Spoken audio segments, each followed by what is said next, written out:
कुछ लोग ट्रेडिंग में इतने सिंपल से कंसेप्ट को नहीं समझते और उसके बाद बोलते हैं कि हमें नुकसान हो रहा है। अरे भाई, अगर आप 1:1 का रिस्क रिवॉर्ड लेके चलोगे या आपको अपना रिस्क रिवॉर्ड पता ही नहीं है तो यहां पर आपका स्टॉप लॉस मान लो 100 रुपए का है, टारगेट भी 100 रुपए का है। तो अब अगर आपका विन रेट 40% का है ना, तो 6 ट्रेड में आपको 600 रुपए का नुकसान होगा, जबकि 4 ट्रेड में सिर्फ 400 का प्रॉफिट होगा और ओवरऑल आप 200 रुपए के नुकसान में रहोगे।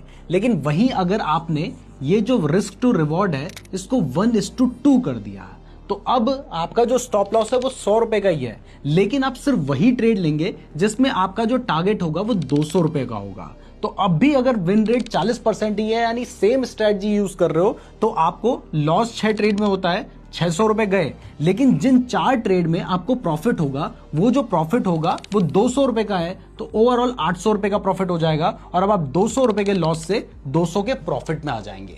जबकि इसकी जगह पे अगर आपने 1:3 वाले ट्रेड ले लिया ना, तो फिर ये जो प्रॉफिट होगा ये 200 की जगह 600 होगा। तो सारा खेल रिस्क टू रिवॉर्ड का है, जिसको लोग नहीं समझते हैं और उसके बाद बोलते हैं कि हमें नुकसान हो गया। लेकिन अगर आप इसे समझना चाहते हैं तो YouTube में सर्च करें नीरज जोशी रिस्क मैनेजमेंट और ये वाली वीडियो देख लेना।